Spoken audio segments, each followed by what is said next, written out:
본문 말씀 창세기 17장 1절에서부터 8절까지 말씀 다 같이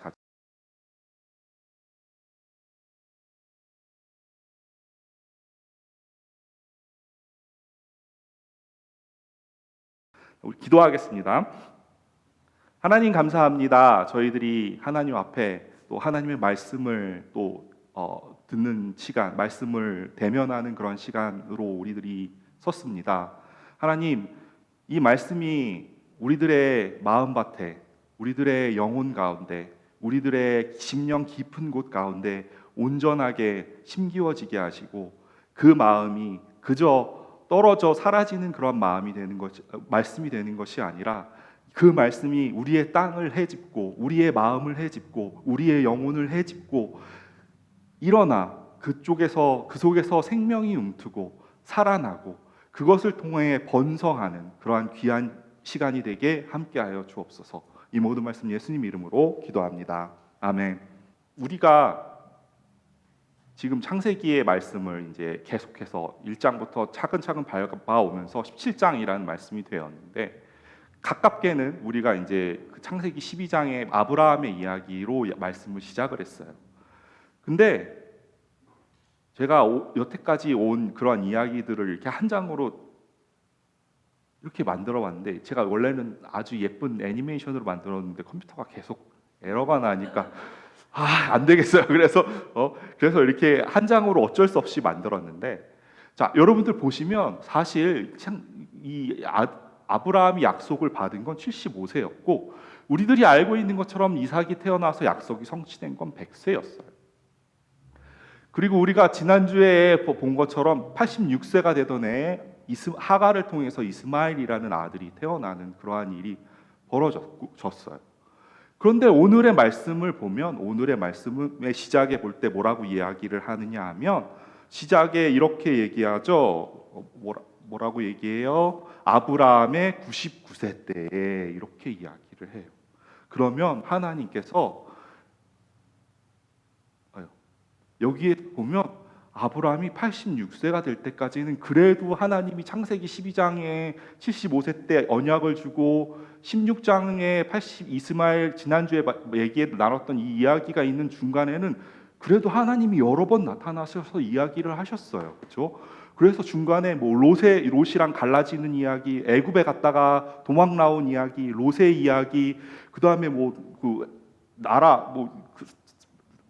왕들이랑 막 전쟁한 그런 이야기, 거기에서 300명 데리고 가서 구해온 이야기, 그 다음에 하나님과 아브라함 사이에 동물을 쪼개가지고 그것을 언약을 세우는 이야기, 그런 등등등의 많은 이야기들이 그 중간에 10년 남짓한 그 시간 동안에는 하나님께서 계속 이야기를 하셨어요. 무엇인가 이야기하시고 나타나시고 말씀하시고 하셨는데, 갑자기 이스마엘을 보고 나신 이후에는 아무런 이야기가 없는 거예요.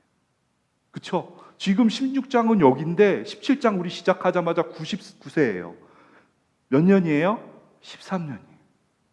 여기 지금 이 인생에서 살아온 이야기보다 더 긴 시간이에요. 여러분들 그 마음을 들으면 어떤 생각이 드실까요? 아브라함의 이야기가 누구의 이야기다? 나의 이야기다. 그러면 우리 인생 속에도 하나님께서 어떤 때는 나한테 많은 것들을 이야기하시고 말씀하시고 나의 기도도 응답하시고 나에게 많은 일들을 행하셨던 것 같은데, 어느 순간 하나님이 아무런 일도 안 하시는 것 같아요. 저기 지금 저 때처럼 하나님이 도대체 어디로 갔나?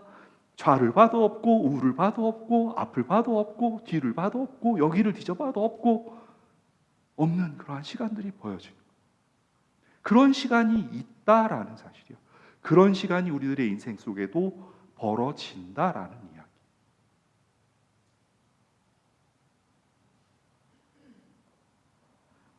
하나님이 왜 침묵하셨을까요? 하나님이 아브라함을 포기하셨기 때문에 침묵하셨나요? 하나님이 우리한테 침묵하시는 이유가 포기하셨기 때문에 침묵하시는 것일까요? 아니에요. 그렇죠? 보시는 것처럼 하나님이 다시 나타나셨어요. 언제? 99세가 되었을 때. 그럼 하나님이 왜 저렇게 오랜 동안 기다렸다가 나타나셨을까요? 나시면서 하나님이 되게 놀라운 말씀을 하세요. 여러분들, 하나님이 갑자기 더듬 나타나시면서 뭐라고 하나님의 첫 마디가 무엇이냐면 이렇게 이야기하세요. 나는 전능한 하나님이라. 나는 전능한 하나님이라. 우리가 저 말씀을 기도할 때 사도신경이라고 하죠. 전능한 천지를 만드신 사도신경에도 제일 처음에 나오는 말이 전능하신 하나님이라고 우리가 이야기를 하는데, 여러분들께 여쭤볼게요. 정말 하나님이 여러분들에게 전능하신 하나님이신가요? 나에게 정말 하나님이 전능하신 하나님이신가요?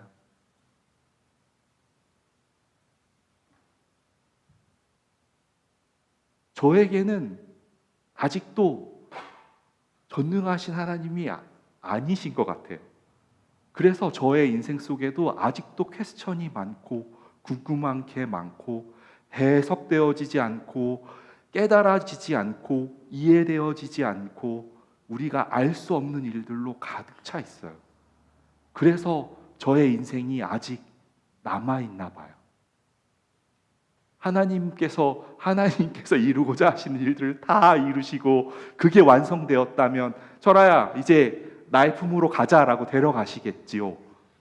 그렇지만 저의 인생 속에서도 저의 깨달음 속에서도 제가 말씀을 들고 이 자리에 여러분들 앞에 서지만 목사라는 직분을 가지고 여러분들보다 좀 더 많은 시간 말씀을 듣고 말씀을 묵상하고 말씀을 연구하고 하면서 살지만 저에게 있어서도 하나님이 아직은 전능하신 하나님이라고 내 마음속에 나의 영혼 깊숙이 그렇게 받아들여지지 못하고 있는 것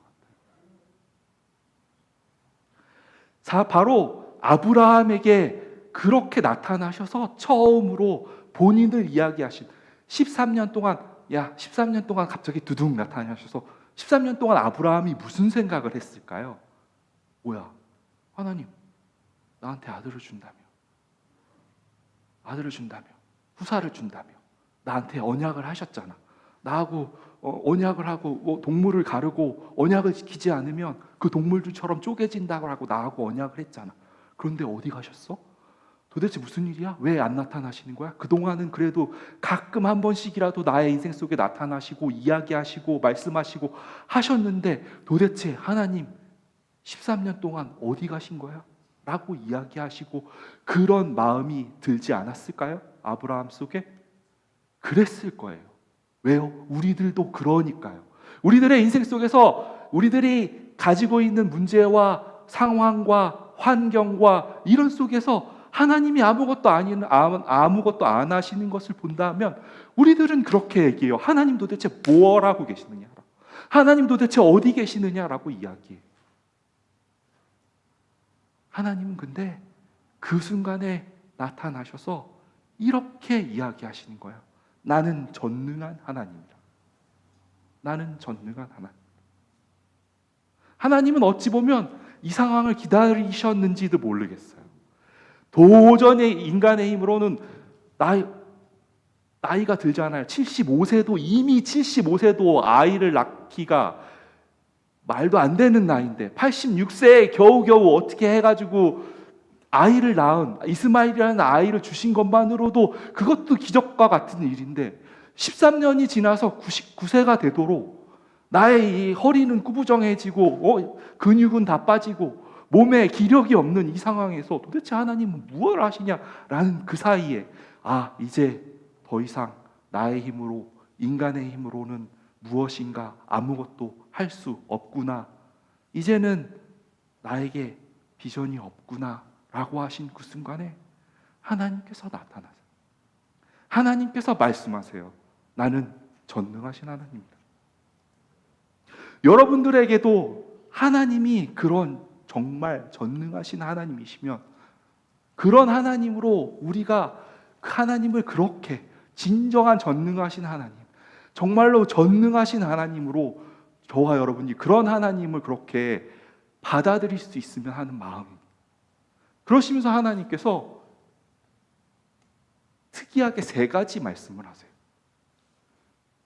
첫 번째는 너는 내 앞에서 완전하라. 너는 내 앞에서 행하여 완전하라 라는 이야기를 하시고, 그러면서 그 다음에 번성케 하리라 라는 약속을 주시고, 그리고 나서 너로 하여금 열국의 아비가 될지라 라고 이야기를 하세요.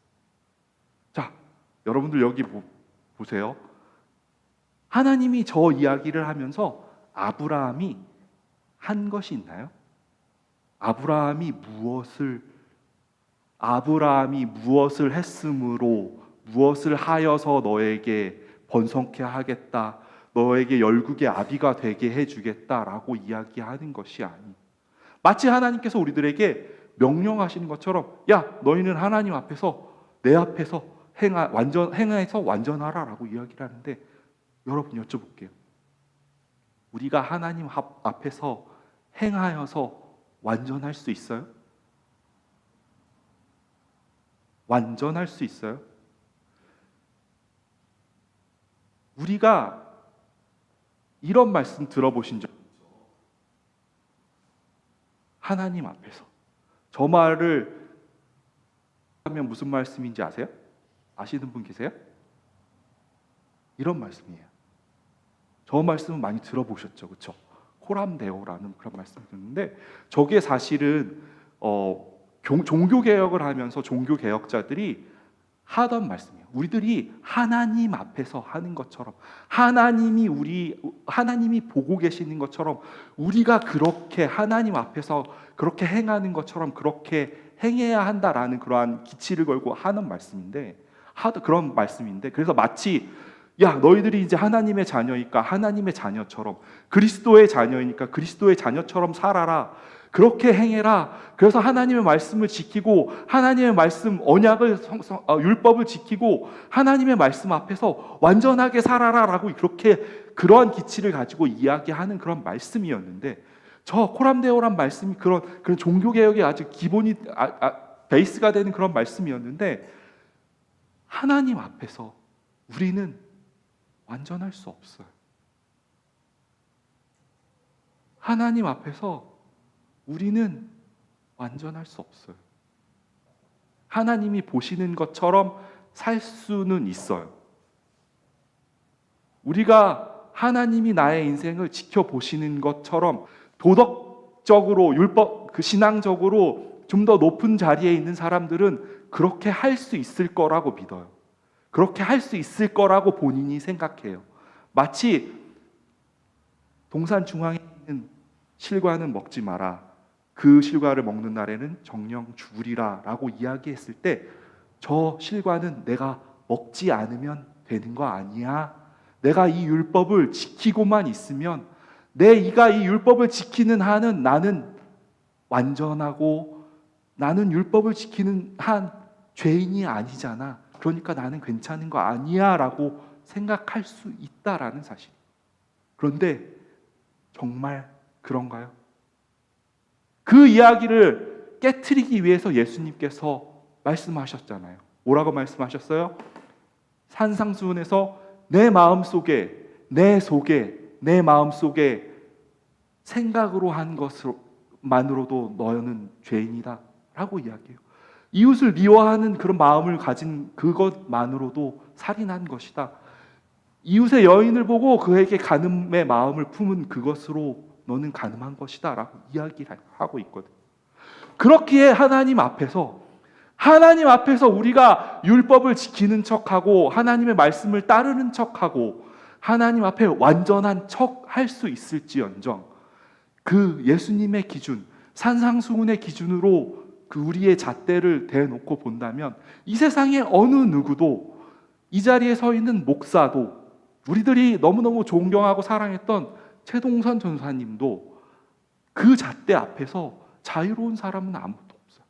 그 모든 사람이 하나님 앞에 완전을 이룰 수 없고, 하나님 앞에 행해서 완전함을 이룰 수 있는 사람은 없다라는 이야기.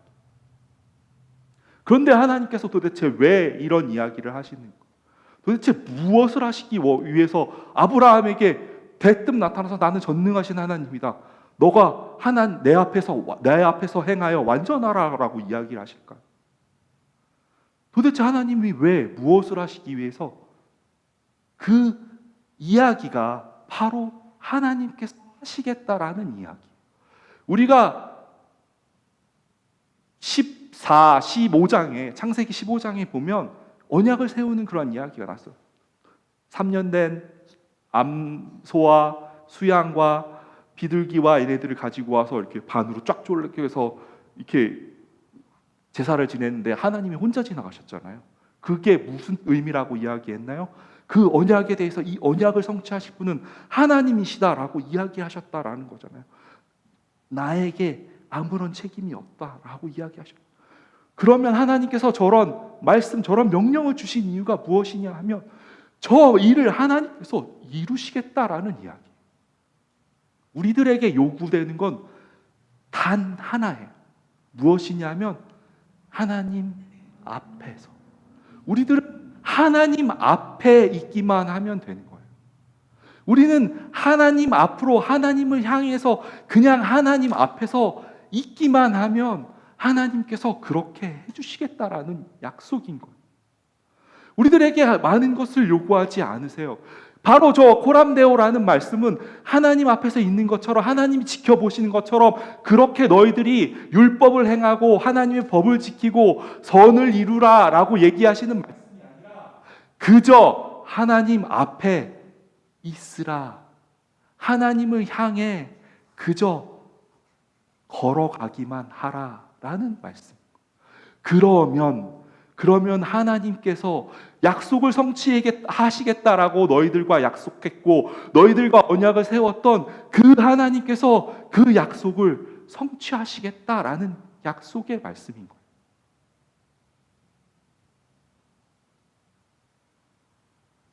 우리는 아무리 우리들이 발버둥 쳐도 우리의 힘으로 완전함을 이룰 수 없어요. 완전을 이룰 수 있는 분은 하나님뿐이고 예수 그리스도뿐이. 그렇기 때문에 그분이 십자가에서 돌아가셔야 했고 그분이 내가 이제 너희들을 떠나는 것이 옳도다라고 이야기하시면서 육체를 떠나고 하늘로 올라가시고 성령의 몸을 입고 다시 이 땅에 내려오시고 그분이 그것에서 끝나는 것이 아니라 우리들 각자의 마음속에 우리들의 각자의 영혼 속에 성령으로 우리들이 본인이 내가 너희들 속에 너희들의 생명이 주어 내가 너희들 속에서 그 언약을 성취하겠다라는 것이 하나님께서 우리들에게 주시는 약속이에요. 하나님께서 그리는 그림은 바로 그런 그림이었다는 거예요. 우리들은 우리들의 인생에 자랑할 만한 것이 없어요. 내가 다른 사람보다 조금 많은 것을 가지고 있을지는 몰라요.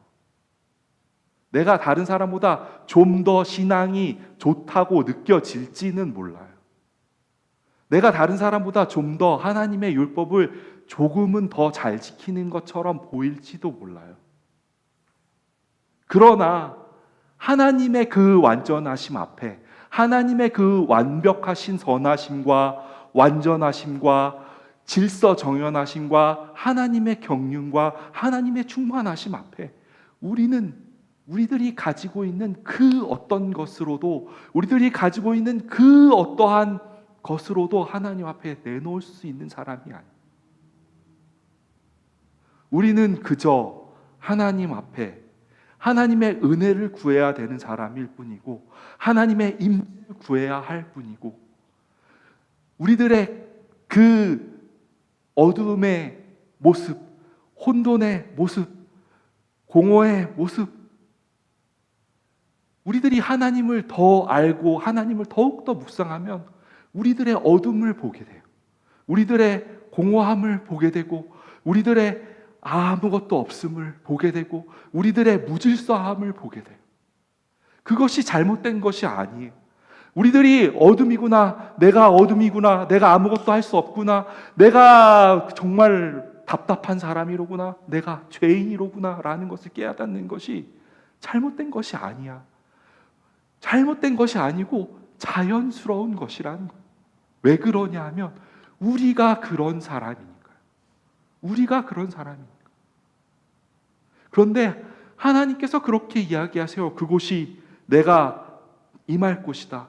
그 어둠의 자리에 내가 빛으로 임할 것이다. 그 혼돈의 자리에 내가 경륜으로 임할 것이다 라고 이야기하시는 이야기이고, 그리고 그 자리에 내가 임함으로 인해서 내가 너희들에게 그 완전함, 하나님께서 내가 너희들에게 약속한 그 완전함을 내가 이루어 가겠다라고 말씀하시는 것입니다. 우리들이 오로지 해야 할 건 하나님 앞에서 그저 살다 보면 좋은 일도 생기고 나쁜 일도 생기고 괴로운 일도 생기고 견뎌야 되는 일도 생기고 수많은 그런 많은 일들이 생기지만, 그러한 상황, 우리가한테 주어지는 상황들 때문에 우리들은 절망하잖아요. 나는 이런 상황에 놓여 있는데 하나님 도대체 무엇 하고 계시는 건가요? 나는 도대체 이런 상황에 놓여 있는데 하나님 왜 안 돌아보시느냐? 이것이 아니라, 나의 그런 상황, 나의 처지가 아니라 하나님 앞에서 그냥 그것들을 내어놓고 내가 하나님 앞에, 하나님을 향하여 그저 그 자리에 있으면, 그 자리에 우리가 하나님 앞에 있으면 하나님께서 하시겠다라는 그 약속의 말씀이 오늘 우리들에게 나를 향하여 행하라라고, 그래서 완전하게 너희들을 만들어주겠다라는 그 말씀의 본질이라는 사실.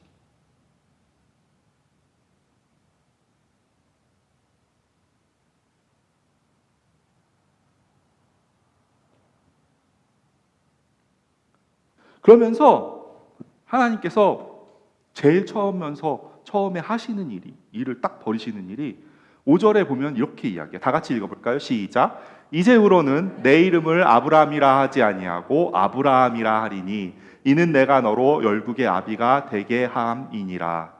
그러면서 갑자기 뜬금없이 하나님이 이름을 바꾸세요. 이름이 바뀌어지는데 아브라함이 한 일은 아무것도 없어요. 하나님께서 우리의 존재를 바꾸시는데 우리가 하는 일은 아무것도 없다고. 우리가 해야 할 일은 오로지 하나님 앞에서 하나님의 말씀을 먹고 기다리고 하나님의 때를 기다리고 인내하고 소망하고 은혜를 구하는 것, 그 외에 없거든요. 근데 대뜸없이 하나님이 아브라함에게 나타나셔서 아브라함에게 이야기하세요. 이름을 바꾸자. 이름을 바꾸자. 내가 너한테 새로운 이름을 주겠다. 여러분들, 우리 자녀가 있으신 분들에게 자녀들의 이름을 지을 때 무슨 의미로, 무슨 뜻으로 이름을 그렇게 지어주셨나요? 제 딸내미 이름은 홍서린인데 하나님 앞에서 깨끗하고 맑은 사람이 되어라라는 그런 의미를 담고 싶었어요, 제일 처음에. 그래서 맑을 린이라는 글자를 제일 처음에 정했어요. 그래서 린을 앞에다 넣을까, 중간에 그러니까 첫 자로 넣을까, 두 번째 자로 넣을까 하다가 린이라는 글자가 좀 그렇기 때문에 이제 마지막 자로 정해서 린, 하나님 앞에 맑은 사람이 되어라라고 해서 린이라는 이름을 정했고, 그러면 하나님, 그래도 뭐 여자니까 예쁘면 좋잖아요. 그래서 아름답고 예뻐라 이렇게 해서 아름다울 서에 맑을, 제가 부모의 마음이니까, 그죠? 잘못된 거 아니죠? 그래서 그런 마음을 담아서 아름답고 맑아라 해서 아름다울 서에 맑을 린이라는 이름을 가지고 서린이라는 이름을 지었어요. 여러분들도 여러분들의 자녀의 이름을 지을 때 그 이름 속에 뭔가를 넣고 싶잖아요. 그렇죠? 의미를 담고 싶고, 얘가 이 인생을 어떻게 살았으면 하는 그러한 의미를 담고 싶고, 그런 것들을 이렇게 담아서 넣잖아요. 그렇죠? 상상해, 다들 그렇게 이름을 지으셨죠. 저희가 교회를 처음 작년 12월에 이 자리를 빌려서 이 자리에 예배를 드리면서 교회 이름, 작년 5월부터 12월까지는 우리가 모여서 예배를 드렸지만 교회 이름도 없고 뭐 아무것도 없었어요. 근데 그럼 우리도 교회 이름을 짓자라고 이렇게 얘기를 하면서 우리도 교회 이름을 지어야 되는데 이름 속에 또 의미를 담고 싶잖아요. 그래서 마음이 가는 사람들의 교회라는 이름은 이렇게 헤리티지처럼 받았지만, 그래서 그걸 영어를 도대체 어떻게 할까 해서 이렇게 고민을 하면서 다 같이 머리를 모아서 이렇게 이름을 지었잖아요. Humble Hearts라는 이름을 지었는데, 이름 속에는 그런 많은 의미가 담겨져 있어요. 제가 바른 홍철화라는 이름 속에는 당연히 우리 부모님께서, 저희 아버지와 어머니께서 저를 통해서 원하시고자 하는 내가 어떤 인생을 살았으면 좋겠다라는 그 의미가 담겨져 있겠죠. 그 이름 속에는 그렇기 때문에 많은 것들이 담겨져 있어요. 사람들이, 부모님들이 원하는 소망, 그 사람이 어떻게 살았으면 하는 그러한 것들이 담겨져 있어요. 아브라함이라는 사람의 이름에도 아브, 람 이렇게 되는데, 아브에는 아버지, 조상, 우두머리라는 그러한 이름을 담고 있고, 람이라는 사람은 높은 존재, 높은 사람이다라는 이라는 사람에서 아주 높은 아버지 같은 사람이 되어라라는 그러한 뜻으로 아브람이라고 이름을 지어 주셨거든요. 근데 하나님이 뭐라고 바꾸라고 하세요? 아브라함이라고 바꾸라고 하세요. 아브라함. 뒤에 보면 있는 이 함, 아브라함. 저 함은 히브리어로 얘기하면 루아흐라는 말이에요. 루아흐. 저 말을 헬라어로 번역을 하면 푸뉴마예요. 그것은 우리가 아주 잘 아는 말이에요. 성령이라는 말. 아브라함에게 이제 너가 세상에서 우두머리가 되는 높은 존재가 되기를 원하는 그러한 이름에서 이제 하나님께서 이름을 바꾸셨어요. 무엇으로 바꾸셨냐 하면 하나님의 영으로, 하나님의 호흡으로, 하나님의 숨으로, 그렇게 성령과 같이 바람처럼 하나님의 호흡을 따라, 하나님의 그 숨쉬는 그 입김을 따라 살아가는 그런 사람이 되어라라고 이야기하시면서 아브라함이라는 이름을 주세요.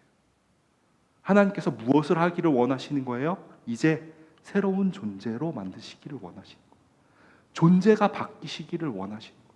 우리들에게 새로운 이름을 주시는 것은 아브람에서 아브라함으로, 이제는 뭐예요? 너가 육의 사람으로 너가 하고 싶은 것, 너가 원하는 대로, 너가 가고 싶은 대로 사는 그러한 인생에서 이제는 무엇으로 바꾸시겠다라는 거예요? 하나님의 호흡을 따라, 하나님의 영을 따라, 하나님께서 너에게 인도하시는 대로 그러한 삶으로 너의 인생을 바꾸시겠다라고 이야기를 한.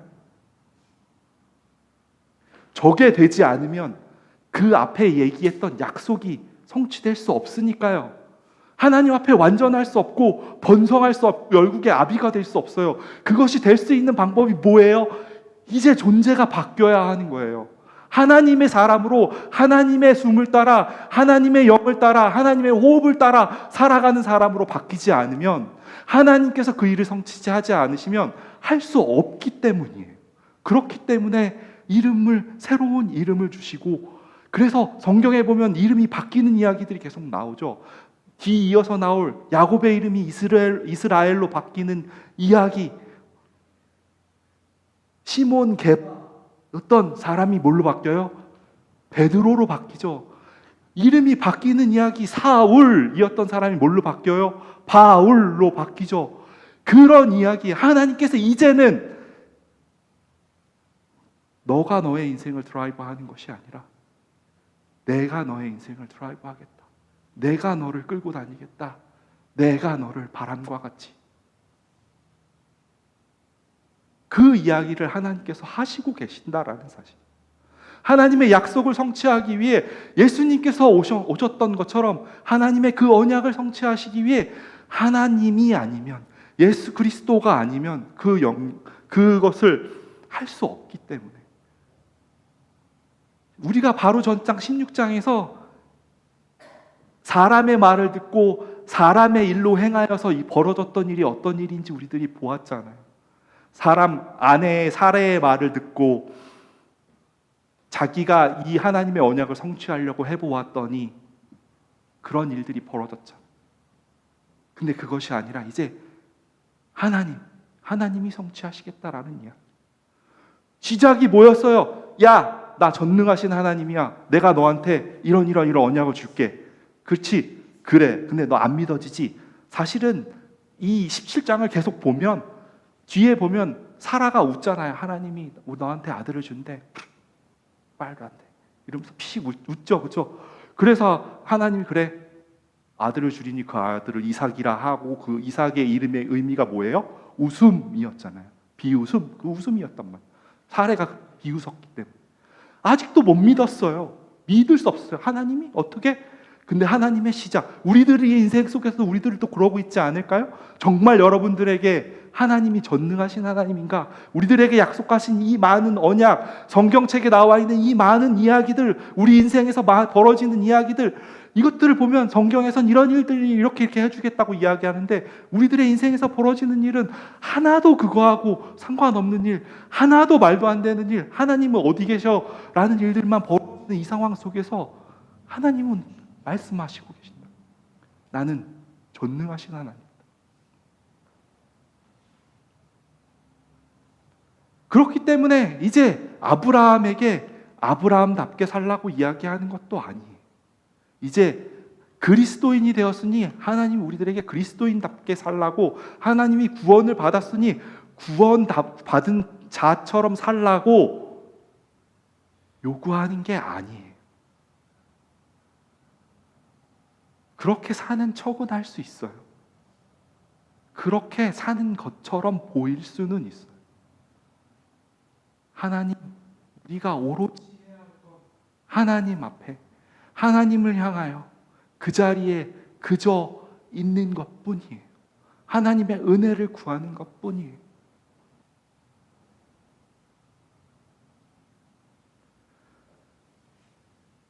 하나님이 번성을 약속하셨어요. 열국의 아비가 되게 해주겠다라고 이야기하셨어요. 그러면 도대체 어떻게 해요? 나한테 아들도 없는데요? 아무것도 없는데요? 성경에 보면 계속해서 우리들을 번성하겠다. 이 지금 본문 말씀에도 우리들을 번성해 주시겠다라고 이야기를 하고 계속 땅을 약속하세요. 땅을 주시겠다, 땅을 주시겠다, 땅을 주시겠다라고 이야기를 한단 말이에요. 근데 도대체 땅이 도대체 뭔가? 땅이 도대체 하나님 도대체 우리를 어떻게 하시겠다라는 이야기인가? 보면 창세기 2장 4절부터 17절 말씀을 볼게요. 되게 길 것 같은데 제가 읽을게요. 여호와 하나님이 천지를 창조하신 때에 천지에 창조된 대략이 이러하니라. 여호와 하나님이 땅에 비를 내리지 아니하셨고 경작할 사람도 없으므로 들에는 초목이 아직 없었고 밭에는 채소가 나지 아니하였으며 안개만 땅에 올라와 온 지면을 적셨더라. 여호와 하나님이 흙으로 사람을 지으시고 생기를 그 코에 불어넣으시니 사람이 생명이 된지라.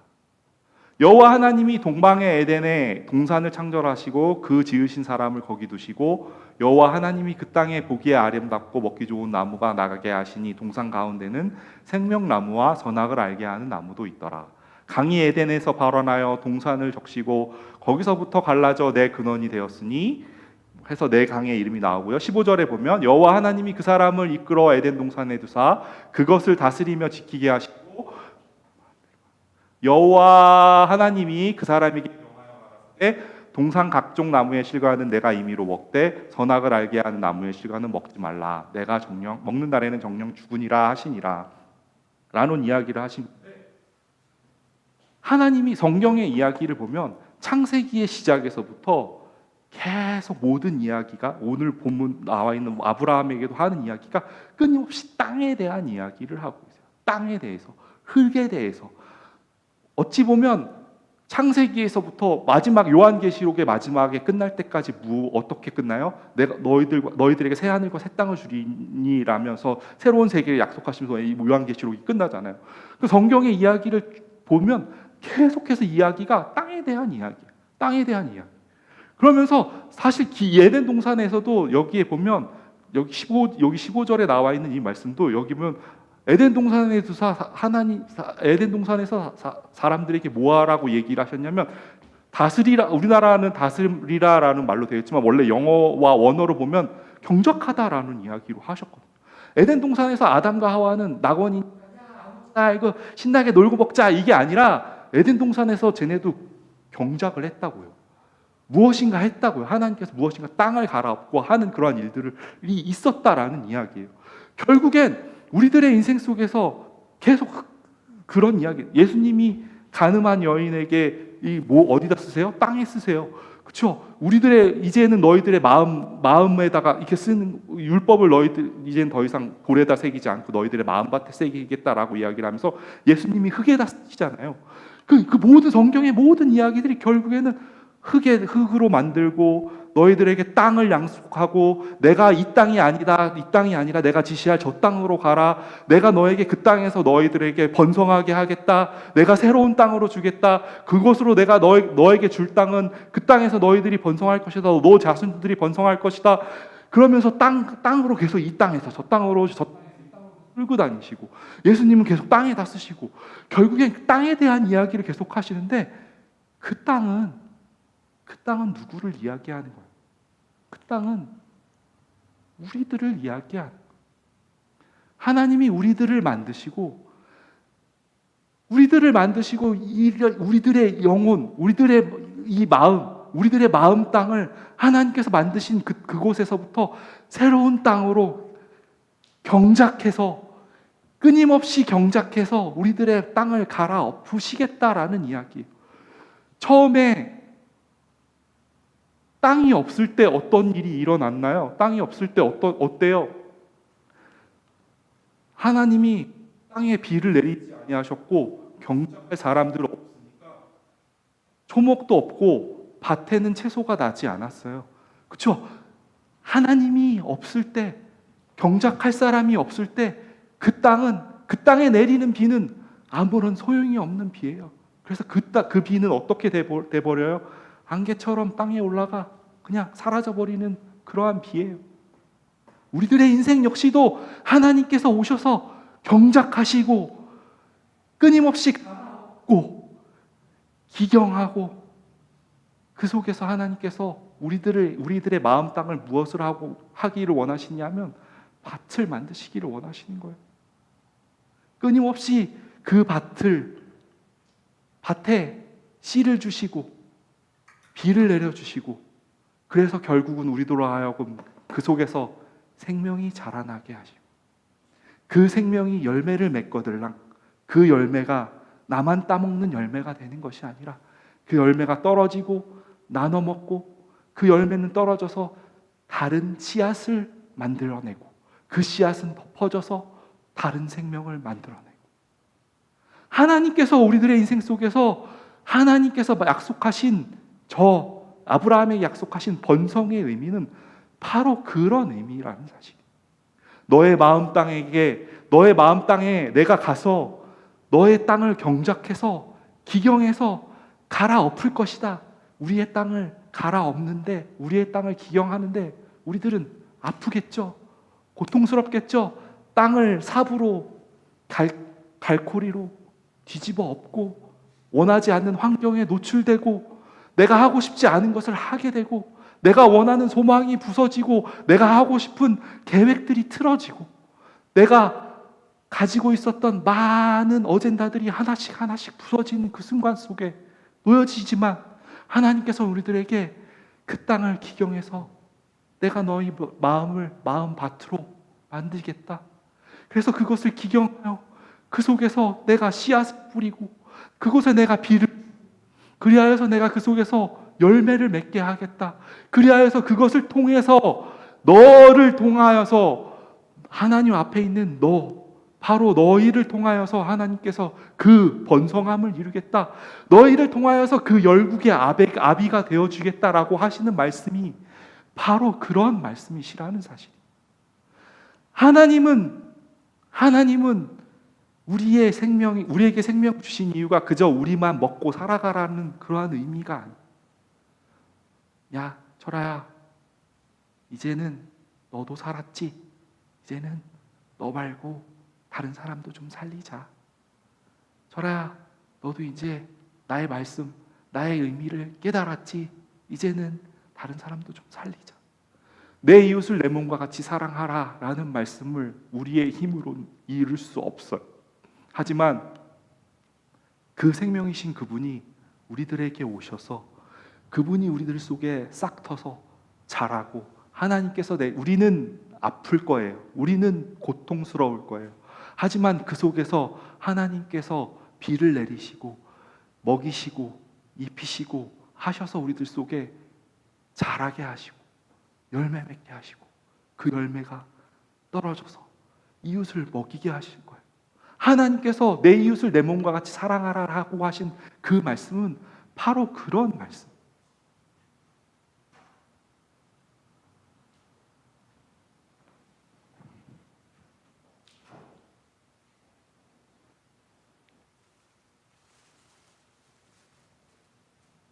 에스겔 36장 6절 27절의 말씀에 또 새 영을 너희 속에 두고, 다 같이 읽을까요? 중요한 말씀이라. 시작. 또 새 영을 너희 속에 두고 새 마음을 너희에게 주되 너희 육신에서 굳은 마음을 제하고 부드러운 마음을 줄 것이며 또 내 신을 너희 속에 두어 너희로 내 율례를 행하게 하리니 너희가 내 율례를 지켜 행할지라. 그래요. 우리의 힘으로는 완전할 수 없거든요. 그래서 하나님이 무엇을 약속하세요? 내 신을 너희 속에 두어 내 율례를 행하게 하리니 너희가 내 규례를 지켜 행할 수 있게 된다라는 거예요. 그래서 하나님께서 우리들에게 내 신을, 당신의 신을 우리들에게 약속하시는 것이. 그래서 다음에 이사야 36장 34절 35절, 에스겔 36장 34절 35절에는 그래서 그렇게 만든다는 거죠. 전에는 지나가는 자의 눈에 황무하게 보이던 그 황무한 땅이 이제 무엇을 할 것이다? 기경될 것이다. 우리의 황무한 땅, 생명이 없는 땅, 메말라 붙어 있던 땅, 비가 내리면 그저 안개처럼 스스스 사라져 버리는 그 땅을 이제 기경하여 하나님께서 일하시겠다. 그래서 그 땅이 예전엔 황무한 땅이었지만 이제는 에덴 동산 같겠다. 이제는 황량하고 적막하고 무너진 성벽과 거민만 있다 하지만 이제는 아름다운, 이 뒤에 보면 뒤에 제가 안 한 것 같아요. 하나님께서 아름다운 성읍을 만들겠다라는 말씀으로 하나님께서 약속하시는 것은 바로 그런, 하나님께서 우리들에게 약속하신 번성은 그런 번성이라는 사실. 그러면서 마지막에 이렇게 이야기하시죠. 내가 너와 함께 있어 내가 어디로 가든지 너를 지키며 너를 이끌어 이 땅으로 돌아오게 할지라. 내가 너에게 허락한 것을 다 이루기까지 너를 떠나지 아니하리. 하나님은 그런 하나님이세요.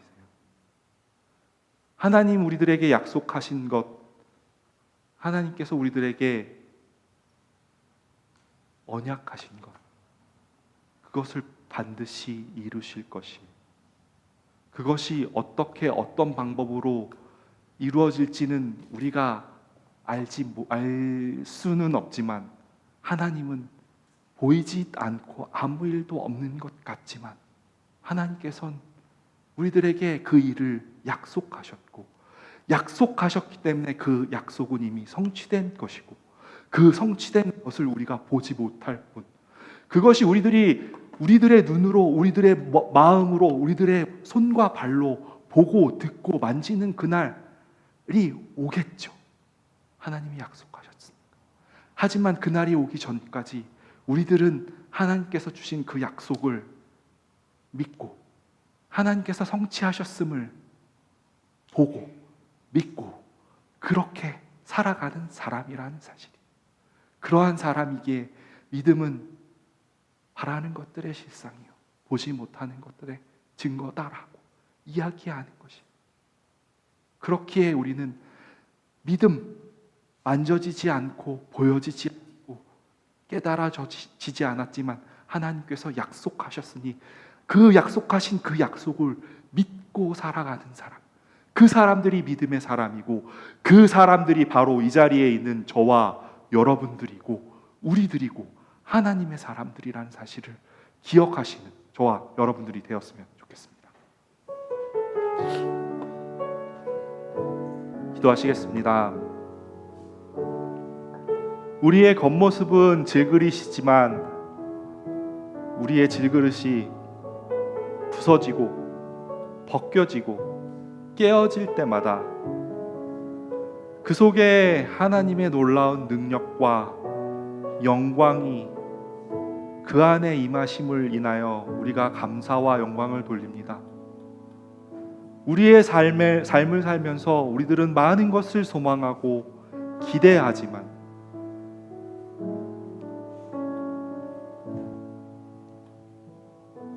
우리들은 그 소망과 기대가 깨어질 때 절망하고 낙심하지만 우리들의 인생 속에 무슨 일이 일어날지라도 우리 때문이 아니라 하나님의 그 언약 때문에 우리가 흥하게 되어 있사오니, 번성할 수 있사오니, 완성할 수 있사오니, 우리가 모든 상황 속에서 평안케 하시는, 모든 상황 속에서 소망을 주시고 화평을 주시고 평안을 주시는 그 하나님을 기대하는 자들 되게 하여 주옵소서. 날마다 우리의 깨어짐과 부서짐 속에서 하나님의 영광이 드러나는 일이 있게 해주시고, 마음이 가난하기 때문에 우리는 깨어지기 쉬운 존재이오니 하나님, 그 깨어짐을 통해서, 그 부서짐을 통해서 하나님의 영광이 도리어 드러나게 하여 주옵소서. 하나님, 우리가 이제는 우리의 힘으로 땀을 흘려 소산을 먹는 사람으로부터 이제는 하나님의 공급하심을 받음으로 살 수 있는 사람들이 되게 하여 주옵소서. 우리는 참지 못하고, 우리는 기다리지 못하고, 우리는 인자하지 못하고 인내하지 못하지만 늘 참고 기다리시고 인내하시고 긍휼을 베푸시는 하나님이 우리들 속에 있기에, 우리들에게 약속하셨기에 그런 하나님에게 은혜를 구하고 그런 하나님을 기대하고 소망하며 그 앞에서, 그런 하나님 앞에서 그런 하나님을 향하여 살아갈 수 있는 우리 성도들이 되게 하여 주옵소서. 우리의 영혼을, 우리의 마음밭을 경작하여 주옵소서. 기경하여 주옵소서. 그 시간이 고통스럽고 아픈 시간일지 모르지만 그 자리가 하나님께서 우리에게 생명을 주실 자리이고, 하나님께서 우리들을 밭으로 만들어 주실 자리이고, 그 자리에 하나님께서 말씀을 통해서 베풀어 주신 그 생명의 씨앗이 떨어져 심기운 자리임을 우리들이 보게 하여 주옵소서. 그래서 그것을 통해서 하나님께서 이루실 그 번성함, 나무가 열매를 맺고 나무가 숲이 되고 숲이 삼림이 되고 울창한 그러한 곳이 되어서 그렇게 번성한, 그렇게 열국의 아비들이 되는 저와 우리 모두의 성도들이 되게 하여 주옵소서. 이 모든 말씀 예수님 이름으로 기도합니다.